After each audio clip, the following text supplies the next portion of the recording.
Okay, so this example, we're scaling up the difficulty, we're making it more complicated. So here we have a bunch of activities, a bunch of the preceding activities, and the expected completion time. And I remember the first thing we have to do when we're doing our PERT is we actually have to draw the graph that's going to show us what the scheduling events look like. Now, a reminder when we are drawing this graph, we are going to want to, let's just put this in a different color. We want one starting node and one ending node. Okay, I'm going to label it S and N there just for you to remember. And every activity is going to have one starting node and one ending node finishing it off. Okay, so it has to have a node to begin with, and it has to have a node to end it. And it has to have a direction. So you see that arrow over there? That arrow there is indicating the direction it's in. Now, what you need to do is when you're doing your PERT diagram is all your arrows should point in the same direction. So it should all point from left to right. You want that to occur. If you're not familiar with this, go back to the video where I go through all the rules. But it's to prevent you from having loops and to also so you can see the layers and like what needs to be done when. You're also going to try and make sure that when you join new activities, they come almost like in a layered approach, because that's going to make it easier for you to read. So basically, if you know you have an activity leading from event here, it goes to there. If there's another activity, it lines up in like a layer effect. And again, that's just going to make it a little bit easier for you to visualize which events need to take place before that one can be reached. Right. So those are just some of the things. I'll remind you about the others as we go, but those are the main ones. So what we're going to do now is we're going to just make a starting node, because everything, has to start somewhere. So we're going to just draw it over here like that. There we go. We have our starting node. And I'm going to keep it with a little bit of a yellow background just to remind us, that's the starting one. Then we're going to look at our activities and look for all the activities which don't have any preceding activities attached to them. So in this case, it is A, it's B, and it is C. So now we know there are 3 activities that are going to lead from the starting node. So now at least we know when we draw this, we can separate them out to create a spacious effect because there's 3 activities and we know they're leading from there. So we are going to add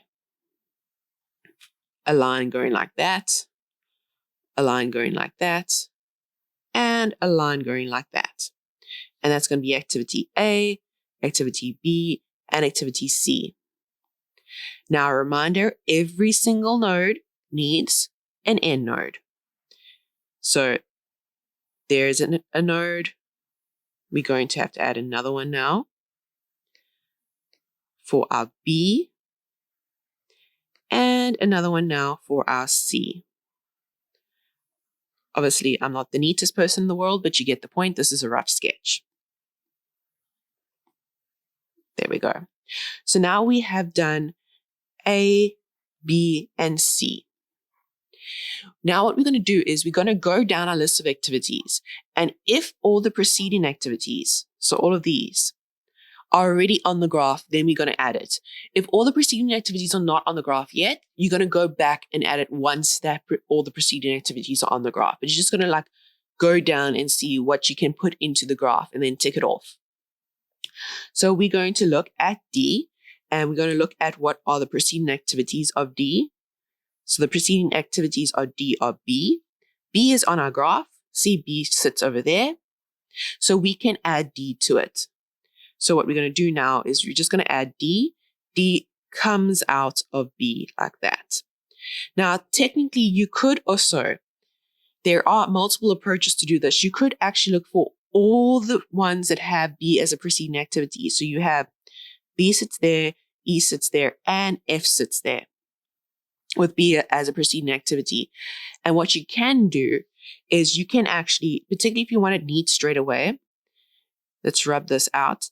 We have 3 activities that need to come out that have B as a preceding activity. So we could then plan effectively for those 3 activities to come out. So in that case, we can have you can have one line going in there, and then one line going like that, and one line going like that, so that we know that we have that space. And we can then, go, okay, let's call this one D is only connected to B, so that one's fine.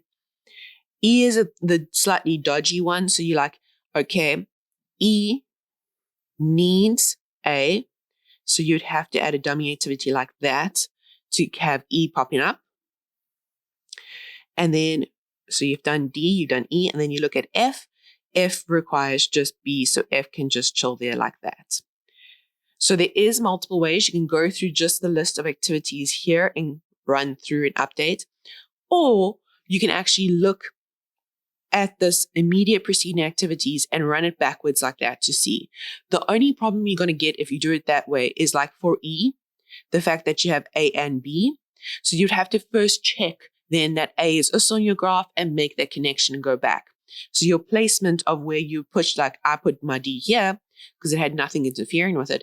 And I put my E here, and because I already knew, because obviously I'm talking about this example, I already knew that my E required my A. So it should be closer to where my A in vent is, so that I know I can connect the dots correctly for it. So just bear in mind that there are different approaches for you to be able to do this. So I'm going to try and use the second approach because it's a little bit quicker when you join and you come out with a prettier join. But what I'll do is I'll also go back and use the other approach as well, just so you can see all the techniques associated with it. Okay, so then we have an end node chilling there. We'll have another end node chilling over here, and another end node over here. Okay, and again, you can see that my nodes are in kind of like a line. It's not the best line. I'm not being the most accurate about it, but you can see definite layers. Like to get to D, you can see that there are 2 activities that are needed because you have a node there and a node there. C, 1 activity because there's a node over there.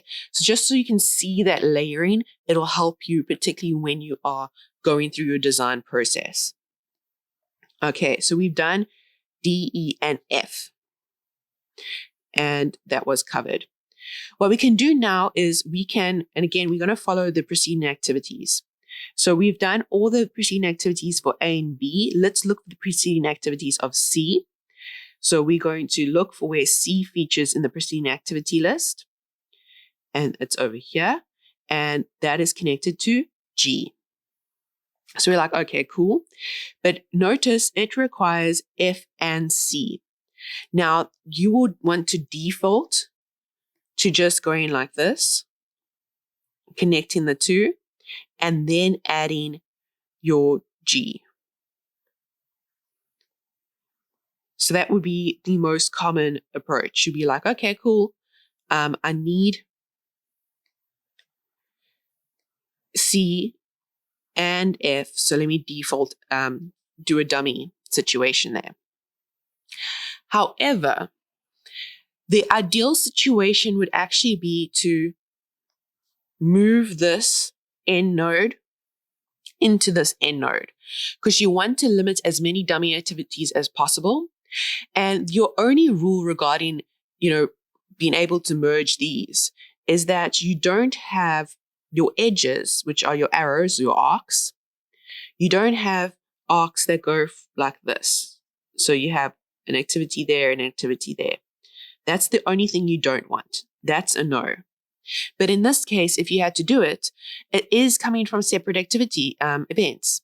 So there's a node and there's a node. So they have their own start nodes.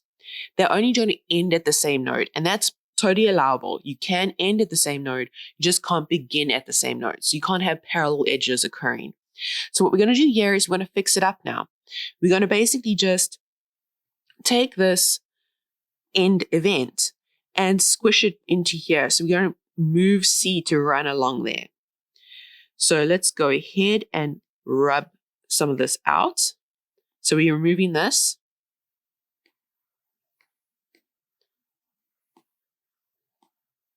So let's just go ahead and rub that out and rub that out. And what we're doing now is we're just drawing a line from there to there instead. So let me just put it into the proper color. And we still have the arrow, and we're going to call it C. And we can get rid of this node now.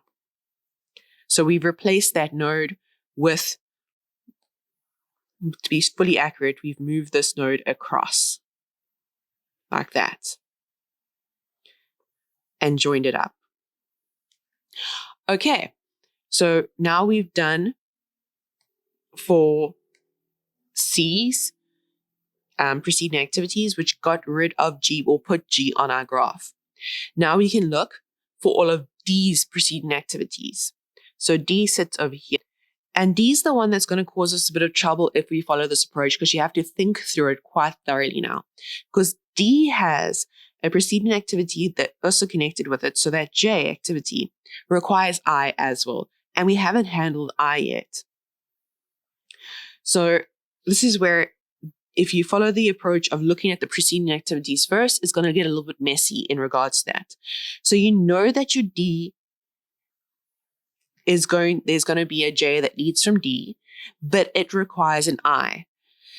So you don't want to draw that one yet, because you're not 100% sure of what's going to happen here, whether you're going to have a dummy activity or not. Right now, you just have this expectation that there is a J that's going to exist over here somewhere. But you know it needs I. You don't have I on your graph yet, so you're not entirely sure the final passage of it, or the placement of it, not passage, placement. So you would have to then go and see what's happening with I. And I requires F. So then you'd be, okay, my I requires my F. And then you have to consider for a minute. You'll be like, okay, it would chill somewhere out here, right? I. And it would require an end node. And then my J requires both. And at that moment, you can then consider and then be like, okay, I need to link up my I's end node with my D's end node so that it all works out to my advantage. And I know that that is complicated. It is something that you have to just go through the process and think about. But right now, you can see, so I looked and I said, okay, my J required my D. And that's why I have that there, because I wanted to get rid of all my preceding ones, and I looked at D. My D has to have a J coming out of it somehow. But J also needs I coming out of it somehow.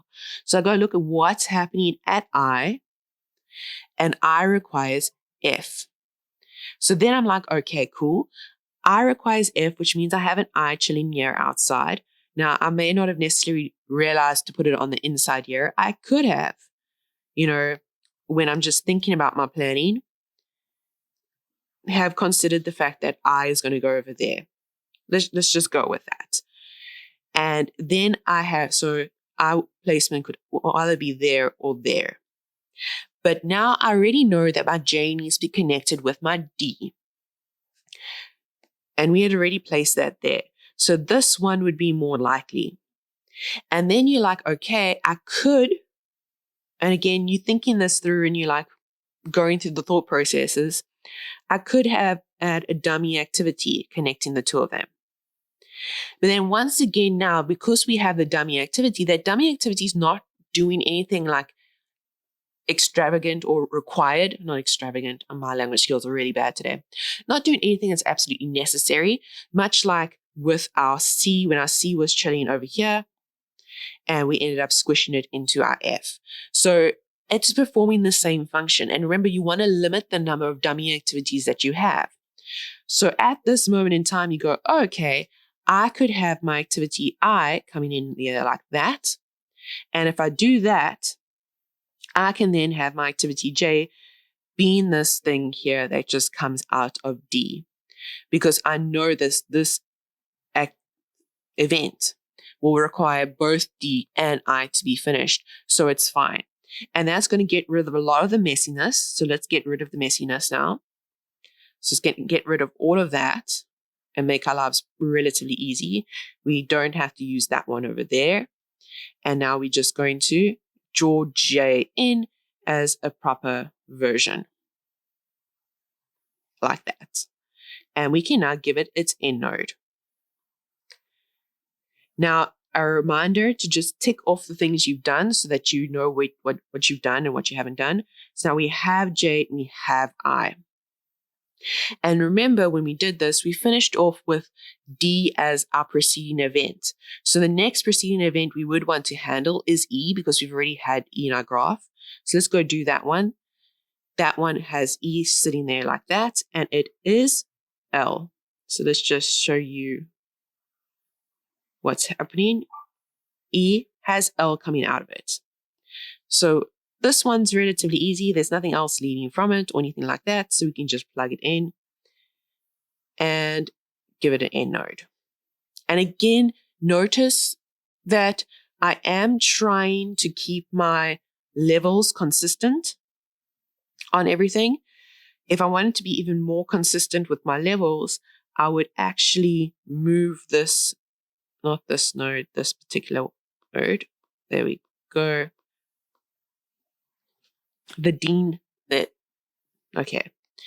I would actually move this node a little bit this way to acknowledge the fact that it required my eye. So I would push this a little bit here for a better visualization. But again, it's not necessary right now. Let's just go with trying to get everything done.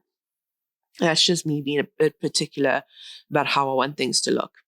So we have L now sitting there. Then we can go through the process, and we know that J, A, B, C, D, E, F, G. Okay, we should actually be looking at F and then at G. So G requires H. So we have this situation occurring right now. And notice I'm just going to leave it as a rough sketch because I know I'm nearing the end. And so I'm aware that I'm probably going to have to combine a lot of my end events into one. So we've now done H. And then we're going to go down the list. And the only thing that's left is K. And K requires J. So we have K sitting here like that with an end node. So now we have these three end nodes that need to be combined into one end node. So what we're going to do here is we're just going to first create that end node. And then we're going to link everyone to it. So what's going to happen is this L is going to move. So that's going to be L. So let's rub out the old L now. So the old L is gone. And let's get rid of its node as well. There we go. The new K just needs to be tweaked a little bit. Or we just need to remove that and extend it. And then our H also needs to move across like that.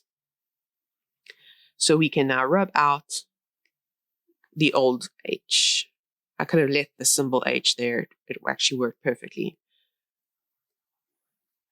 And there we go. We have our graph.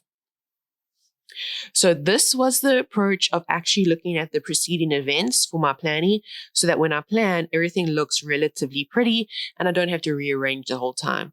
But again, you can do a rough sketch and then do a prettier sketch, a more finalized sketch after the fact. You don't have to make sure it's 100%. As long as you have, a pencil and a rubber, you're sorted in neatening things up. So before we continue, I'm going to do it in the other approach where I just follow dumbly down the list, like no thought process, just going and putting things in and then fixing it up after the fact.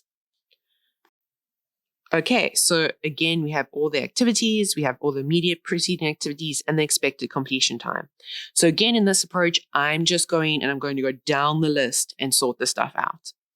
But the first thing I'm going to do is I am going to look for the ones without preceding activities because they're going to start everything off. So I'm going to just use this because I'm doing it roughly, so I know that those are not set.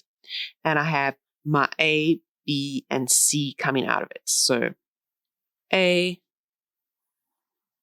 B, and C. And we have that effect. Now I look at D and I go, okay, D requires B. So I draw in D. So I'm done with that. Now I have E, and E requires A and B. So both A and B, you can, make E come out like that with a dummy activity in that direction. There is also, again, an alternative, which I didn't discuss in the other graph, where you could have actually said, hold on for a second, I actually want it to go in the other direction so that my graph looks neater, and follow that approach with my E chilling there like that. So that is an alternative. And by the way, in the end, you're going to get the same values coming out, regardless of which approach you use for this piece of work with your dummy activities. So I'm going to leave it like that one for now because it gives me more space. And we've done E. Now we look at F, and F requires B. So we're like, okay, cool. We have F coming out here, and F sits there, something like that. Then we look at G, and G requires both F and C. And now we go, hang on, we require one node to start G off. So you would have first immediately assumed something like that, and then have your G chilling here. So you would create a dummy activity between the end event of C and the end event of F, and so that G can come out of it. But right now, you also have to consider the fact that you want to limit your dummy activities. And this dummy activity is not necessary. You can have C going to the end event here, and then that event is going to take place and acknowledge that both C and F are affecting it. So we're going to neaten that up now, and we rub out this, and then we move our C event to our C activity to end over there. Because again, we want to limit the number of dummy activities we have. We only want absolutely necessary dummy activities, and the only absolutely necessary dummy activities are when we have two activities coming from one event, because that's a big no-no. Okay, so that's the only time we really should have a dummy activity featuring. Now we're going to move on, and we're going to move on to H. H requires G, so we just have H sitting here like this at the moment. So we're done with H. Now we look at I, and I requires F. So we're like, okay, cool. We can put it over here. I. Let's do that for a second, because that would be your first want. You'd want to try and make sure that the middle of your graph is not messy. So I'm going to try and follow your thought processes here. Then we're going to move on to J. And J requires both I and D. And now this is when you sit here and you're like, oh, okay, my I is sitting over here, my D is sitting over here. I have to connect them. So if I had to connect them, and let's just do a rough connection here with a dummy activity. So a rough connection, I would have to go downwards, because remember, you want your arrows to go from left to right in this situation. And then I would be able to add my J from here. Okay, but that's not looking very pretty. So let's flip our I into the graph. So we're going to rub this out and put it into the graph, because that looks really messy right now and complicated. And we could uncomplicate it a bit by just taking this I and shoving it on the inside. So again, I'm just doing the rough plan here. So you would have maybe your I sitting here like this with I. And then you'd be like, okay, my D needs to connect to my I, so that there's my dummy activity. And then I can have my J occurring. So this would be a straight line, that would be a dummy line. And now you can actually see it. You can be like, hold up for a second. This end event is unnecessary. We could push it and have it also end at this end event. Then we don't have to have that dummy activity sitting there. So that's what we're going to do. We're going to now rub this out. And we're going to extend our D to match where our I is sitting. And again, this one's slightly more specific when I talk about my layers, so you can actually see what's happening. So there's a layer there, there's a layer there, there's a layer here. And the reason why your D event moves to the other layer is because it requires F and I, so it requires two activities to be there. So that's just a nice visualization of what's going on. Okay, and then we're also going to just rub this out and replace it with white because now it's set. So we're going to have I sitting there like that, and then we're going to have our J.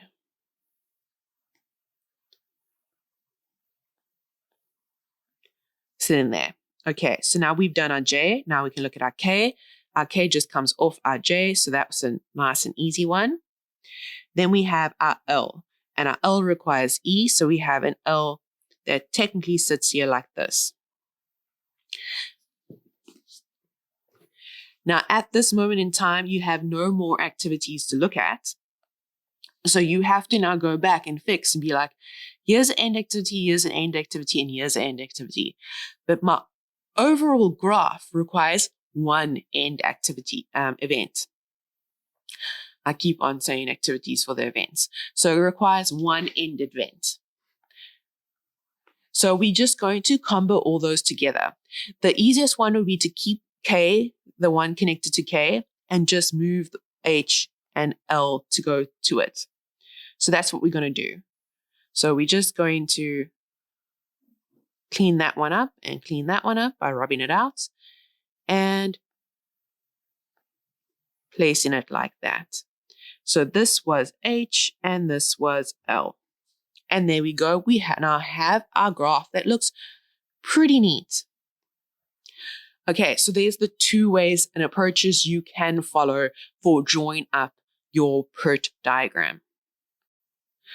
Okay, so I have just enlarged that diagram that we just drew, and now we are going to add the numbering because obviously it's not finished yet. So with the numbering, you always start at the starting point. So you're going to start where everything begins and you're going to label that 1. And then because I have it in my nice layering system, I can do my numbering pretty clearly over here. So this is going to then be my 2, my 3, my 4, my 5, my 6, my 7, my 8, and my 9. So there I have my numbering system now with everything connected. I would also add my expected completion times for all my activities onto the graph. So I'm going to pause for a second and add them before we continue. Okay, and by magic, all the values are there now. So now we also have to do our our early finish times and our late start times. So our early finish times is the one where we go from left to right and we go through the process. So we're going to start off and be like, okay, event 1 starts, the earliest start time is 0. It can't start any earlier than 0. And we're going to put it in a little rectangle. So let's put all the rectangles there for us. Rectangle and a rectangle, rectangle.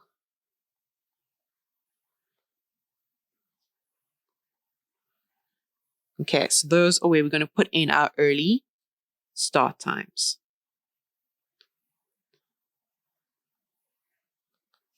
Right, now we're going to have to go through the process. So to go through the process, you take the early start time of the earliest start time of your event over here, and you're going to add your activity to it.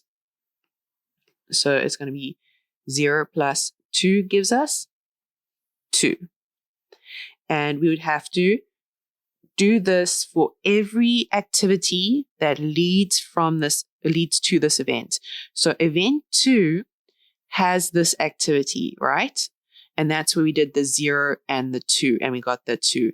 But event 2 also has this activity. Now remember, it's a dummy activity, so it's a dummy activity of 0. So we would actually have to do this one, we would have to have the event details of 3. Because remember, it's the activity that goes into it and the event that the activity comes from. It's early time.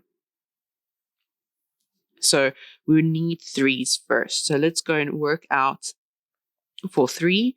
So 3 is 0 plus 3, which is equal to 3. And you'll notice that 3 only has B leading into it. So we only need to consider this calculation. So the earliest time that event 3 can begin is at 3. Now we can go back and we can look at working out for event 2. So it's 0 plus 2, which gives 0 plus 3, which gives us 3. And we would have to compare and look at this one's value and this one's value and take the biggest, because the earliest time that event can, begin is once all the activities that lead to it are finished. So it takes 3 days for this activity to get to event 2's block. And it takes 2 days for this activity to get to event 2's block. So it can only begin once this activity, which takes 3 days, gets there. So the earliest time it can actually start is 3. Okay, and we're going to have to do this for every single one. So every single one, we are going to look at the activities going into it and determine which one of those activities has a longer time frame to get to that event and go from there. So let's go and do the next one, which is event 5. So we have 0 plus 2 is equal to 2, and we have 3 plus 2 is equal to 5. Which one of those is bigger?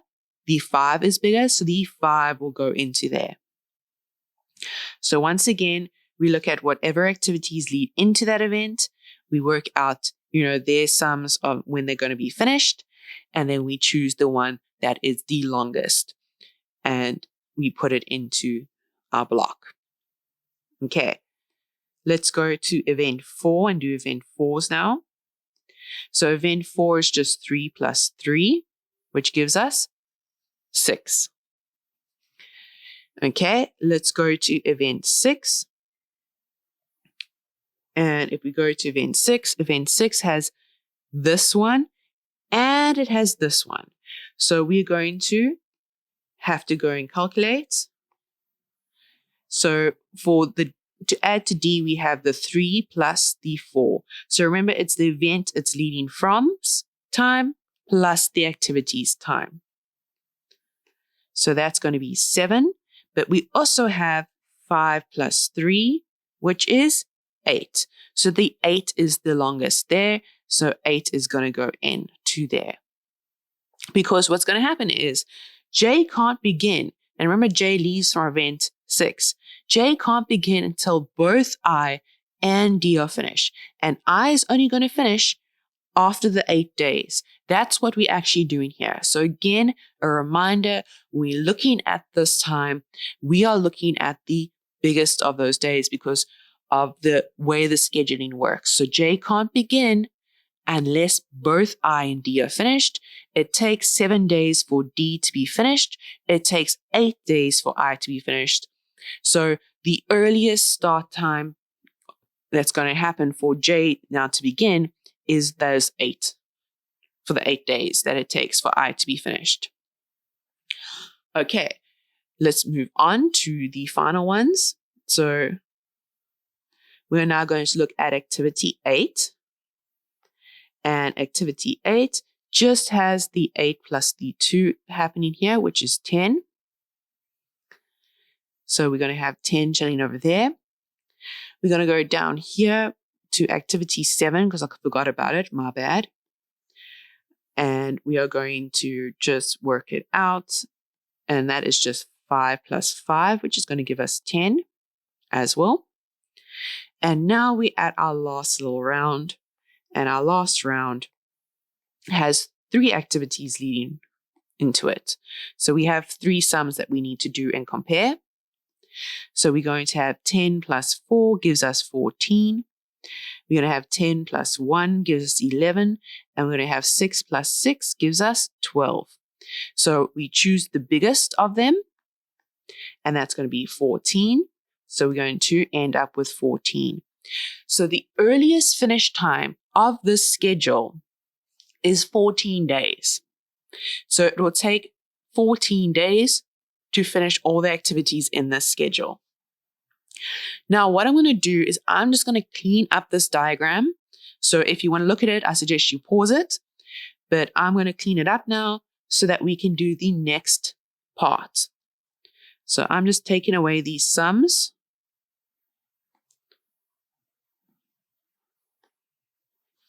So that we don't get confused with this next round of sums.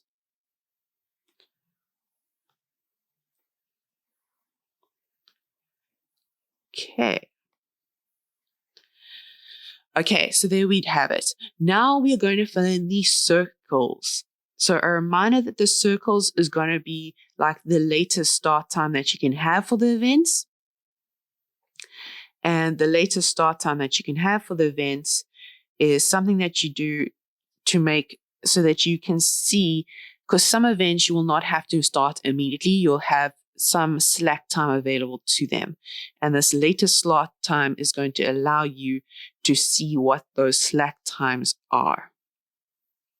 So when we're working out the latest start time, we are going from right to left. So we're going from 9 all the way down to 1. So we start at 9. Now, the latest start time for 9 is 14 if we want to finish on time. So we want to finish in the shortest possible time. We just worked out that the shortest possible time is 14 days. So the earliest possible, the latest possible starting time for event 9 to finish in those 14 days is 14 days. That's the latest, time available to it. Now we have to start our calculations. So our calculations are now going to look like something like this, where we take the latest possible time to start of the event so you have H, for example. And you will, to work out 7's latest possible start time, you would consider the H activity and the latest possible start time of the event attached to H on this side. So like when that event, the latest possible start time of this event, that 14, you would subtract the 4 from it and you'd be like, okay, the latest possible start time for event 7 would be 10. And this one only has one activity leading from it, so you only have to consider one avenue. But when you have multiple activities leading from it, you'll have to take the one with the smallest time. Reason being is, again, all the activities connected to it need to finish in time. So you have to basically take the smallest latest start time to incorporate all your activities. But we'll discuss it again when we get to the next section that does that. So the process is we take the 14, which is coming from here. So we take, the latest start time of the node is connected on this side, minus the activity time is equal to 10. And we investigate if there are any other activities connected to it. In this case, it's not. So we put down 10. We're going to do the same over here. So we're going to have 14 minus 1. And that's going to give us 13. Then we're going to have 14 minus 6 on this side. And 14 minus 6 is 8. So that's going to be 8. So we've worked out the latest possible start times for event 7, 8, and 4. And you can actually see there is a difference here. So the earliest possible start time for event 4 is 6, but you could start it at 8 days and still finish in the time frame of the 14. That's what it's about. That's what it's calculating. Okay, so we're going to continue with the next round. And the next round that we have is we have the 13 minus the 2, which is going to give us 11 over there. So if you were confused, we were doing this one over here. And we were saying we have 13 minus the 2 of J gives us the 11 for event 6. Okay, now let's go to event 5 and 7. So we're going to have the 10 minus 5. It's going to give us 5. So you'll notice there's not much leeway happening with these events here because they have the same earliest start times and latest start times. So these are going to end up being our critical events. Okay, but we'll discuss that also again in a bit. So we're going to continue. So once again, we're going to let's do the easy one. So let's look up here with event E, activity E, and event 4 and 2. So here we have 8 minus 3. That's going to give us just 5. So here we have 5 sitting there like that at the moment. Okay. Now we need to do the slightly more complicated one because we have event 3 is the one we have to look at and investigate now. So event 3 has 1, 2, 3 nodes coming out of it. So we're going to have 3 calculations to look at first. So let's first look at this one over here. So we're going to say 5 minus 0 gives us 5. Then we're going to look at the one that's connected, this one over here, activity D. We're going to have 11 minus 4, which is going to give us 7. And then we're going to have 5 minus 2, and that's going to give us 3. So we have to choose the smallest of these. So we're going to put in 3. And then we'd have finally our event 1. Now, our event 1's latest start time should be 0. If we don't get a 0, we've messed up somewhere. So we go through the process now, and we have 5 minus 2 is equal to 3. We have 3 minus 3, which is equal to 0. And we have 5 minus 2, which is equal to 3. So now we have that as 0 because that is the smallest one. Okay, so now we worked out the latest start times. So again, the earliest start times are on the pink rectangles. The latest start times are in the blue circles. And once again, I'm going to just clean up my diagram so we can continue. I know you can use this information in your table, but I'm going to follow the approach of just clean up my diagram so we can see what else we want to add to it. Okay. Almost there and clean it up. And the next thing we're going to do is we're going to add the slack time of the events. So the slack time of the events is the difference between the earliest start time and the latest start time. So it's the difference between the earliest start time and the late start time. And it's going to be represented by a triangle. So let's just add in all our triangles. Generally, the people stack them, but obviously the way I'm drawing this, there's not a lot of space. And I just want to show you the technique, so we're not stressing too much about that.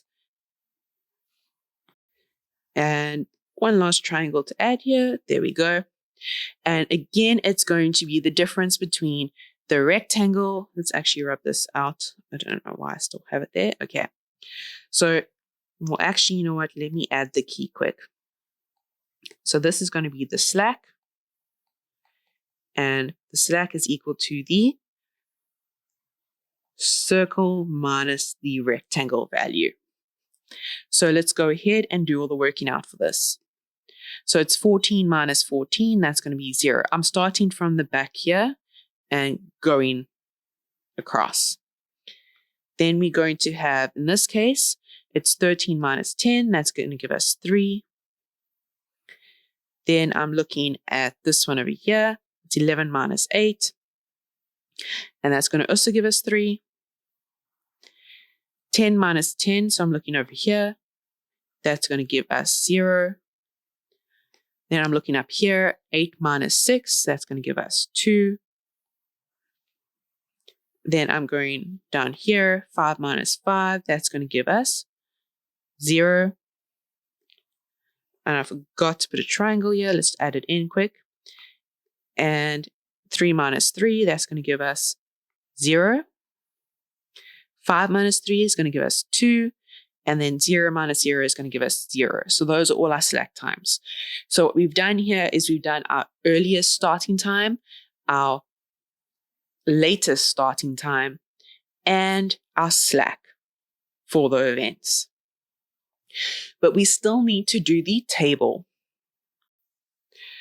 So to do the table, what we're going to do is we're going to take this image and just shrink it down so we can still see it while we work out the table.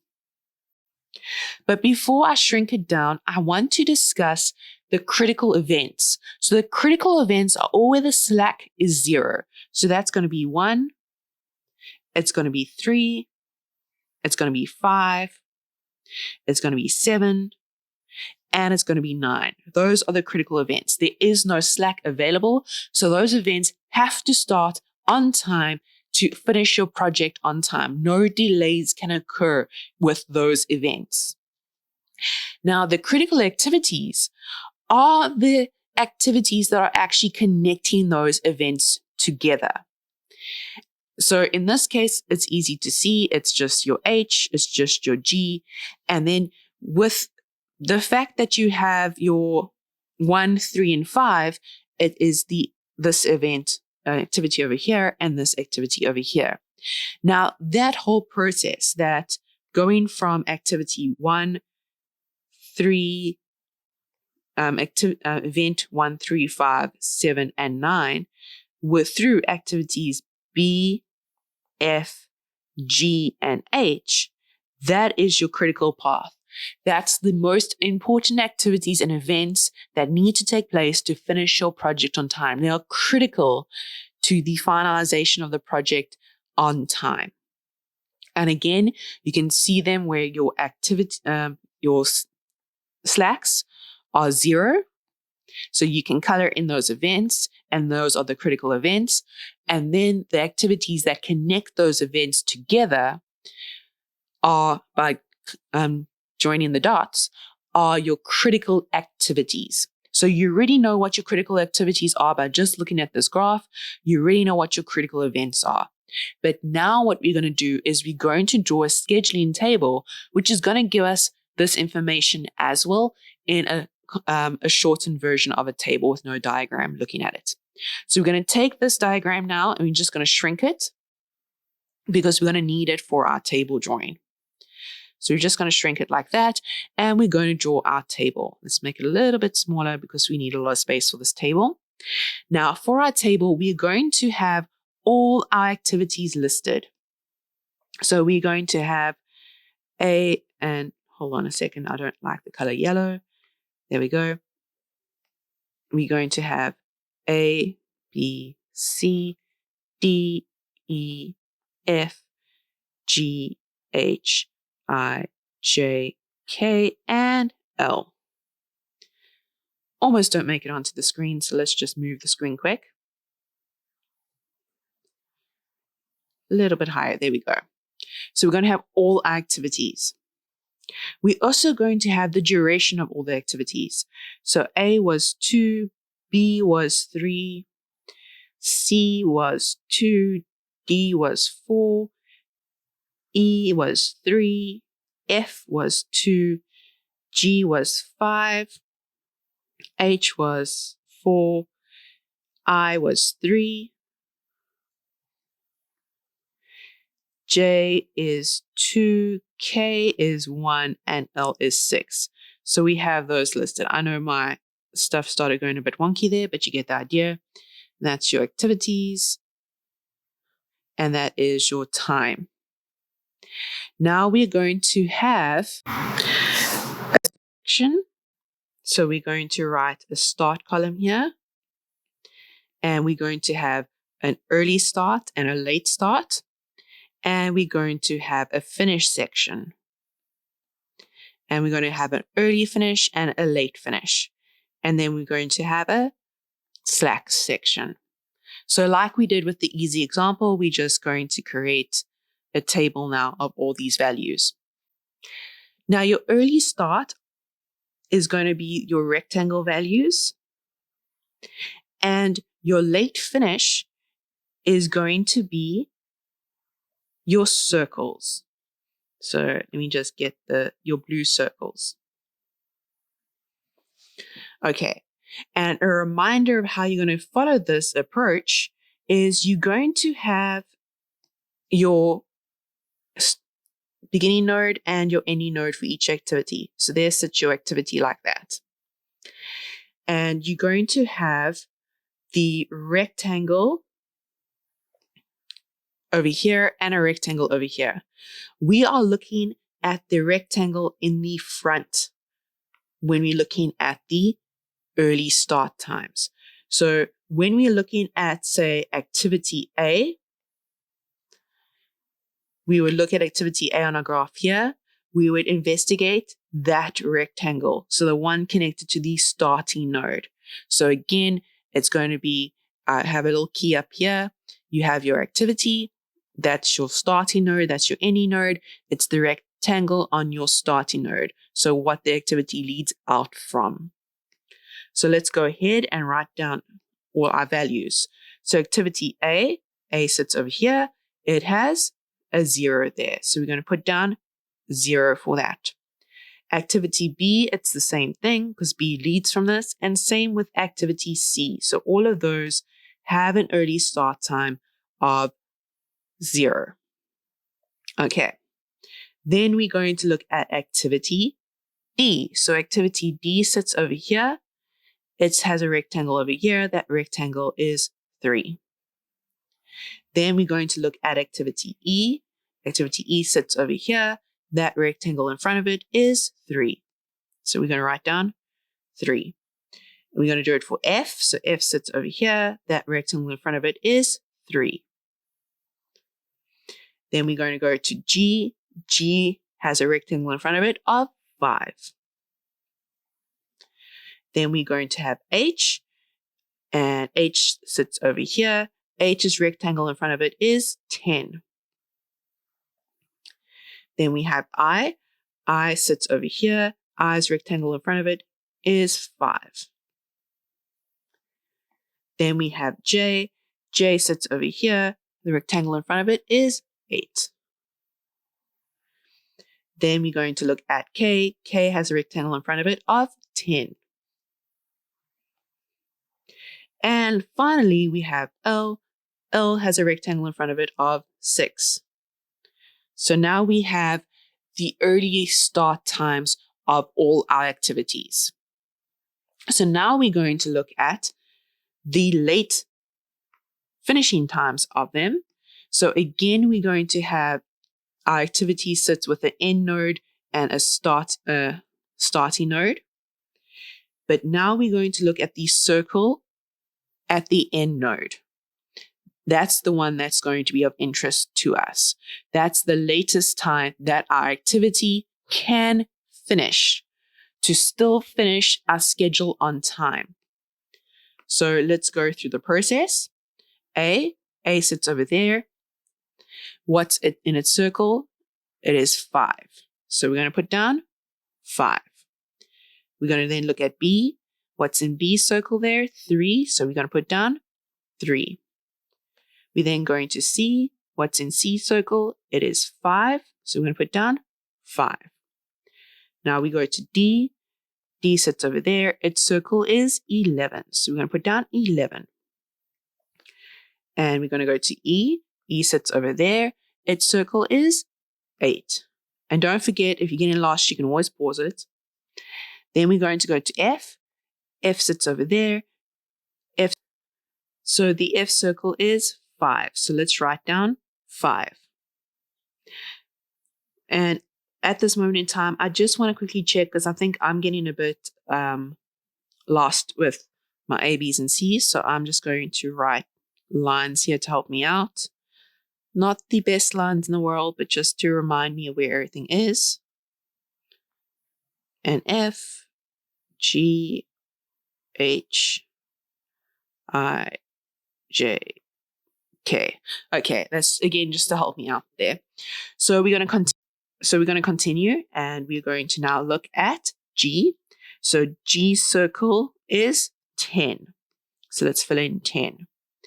Then we're going to look at H, and H's circle is 14. So we'll put down 14. And then I's circle is 11. So we put down 11. Then J's circle is 13. And then we're going to have K's circle is 14. And last but not least, we have L's circle, and L's circle is also 14. So we now have the early start times of all our activities and the late start times of all our activities. Okay, so now we need to work out what the latest start time of our activities can be. So what's going to happen here now is we're actually going to use our latest finishing time, which is 5 in this case for A, and the duration of A to work out what this is. So what's actually happening here is, again, we're going to, let's just choose a different color. We are basically going to say the late finish minus the time of the actual activity. And then our early finish is going to be, the other situation. So the latest start time that we can have if it must finish at 5 and the activity is 2 days long is 3. So we're going to fill in 3. Okay, so we're reading this off the graph. We say, okay, it has to finish by this times that are scheduled here. These are the latest finishing times of all the events. So if we know the latest finishing times of the events and we know how long the events are, we can work out the latest start time of the event by just subtracting the latest finishing time minus the event's time. So we're going to go ahead and do that for each one. So the first one was just the 5 minus the 2 gave us the 3. Now we're going to look at B, and B we already know is a critical event, so this should be 0. So that's one way to check that we're doing the right work. So we're going to have 3 minus 3, and yes, that gives us 0. Then we're going to have 5 minus 2, and that's going to give us 3. Then we're going to have 11 minus 4, and that's going to give us 7. Now you should be like, oh wait, I remember these values. Yes, those are the values that we worked out. And remember, we chose the biggest and smallest for our event times. We technically done all this working out before in our graphs. Okay, so now we have 8 minus 3. That's going to give us 5. We're going to have 5 minus 2. That's going to give us 3. And again, we know that F is a critical event. So the earliest start time and the latest start time should match. And there we can see it is matching. So we are doing the correct thing. And we can continue now with the next one, which is 10 minus 5. And that's going to give us 5. And once again, we know G is critical. So this should occur. This should have the same values here. Okay, we're going to continue on now. 14 minus 4. That's going to give us 10. And once again, we can check our work because we know H is a critical activity already from our diagrams. So again, they should match. Then we're going to move on. 11 minus 3. 11 minus 3 is going to give us 8. 13 minus 2 is going to give us 11. 14 minus 1 gives us 13. And 14 minus 6 is going to give us 8. So now we have our latest start times for every activity. Now, last but not least, when it comes to filling in the starting and finishing times is our earliest finishing time. So our earliest finishing time is actually just taking this time frame here and adding our activity duration to it. So it is basically just the earliest start plus the activity time. So let's go ahead and fill all that in. So we're going to have the first one, 0 and 2, which is going to give us 2. Then we're going to have 0 and 3, which is going to give us 3, 0 and 2, which is going to give us 2. Then we're going to have 3 plus 4, which gives us, I forgot to fill that in. There we go, 2. 3 plus 4, which gives us 7.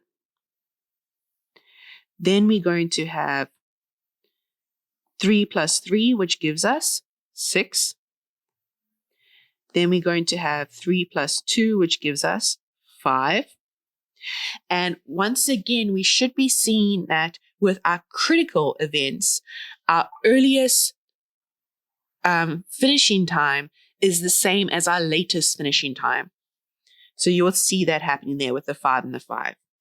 Okay, we're going to continue on. We have 5 plus 5, which gives us 10. We have 4 plus 10, which gives us 14. We have 3 plus 5, which gives us 8. We have 2 plus 8, which gives us 10. We have 1 plus 10, which gives us 11. And we have 6 plus 6, which gives us 12. Okay, so now we have all our earliest finishing times. And once again, it is this column plus that column gives us this column. Now we have to work out our slack. And our slack is basically the difference between the earliest finishing time of our activity and the latest finishing time of the activity. So it's this column minus this column. So let's go through the process. So yeah, it's 5 minus 2 is going to give us a slack of 3. All the critical activities should have a slack of 0 coming out. But this slack is giving us a little bit of play of when we can start and end our activities. So like how much of a delay can happen so that we still finish our project on time. So now we're going to have 0 for the next one. 5 minus 2 gives us 3. 11 minus 7 gives us 4. 8 minus 6 gives us 2. 5 minus 5 gives us 0. 10 minus 10 gives us 0. 14 minus 14 gives us 0. 11 minus 8 gives us 3. 13 minus 10 gives us 3. 14 minus 11 gives us 3. 14 minus 12 gives us 2. So now we filled in our table. Okay, hopefully I did not make any silly mistakes with my adding and multiplication, but you should at least have gotten the process of what to fill in where in regards to everything and how to get your slack and how to draw your table. So we're going to end the example here.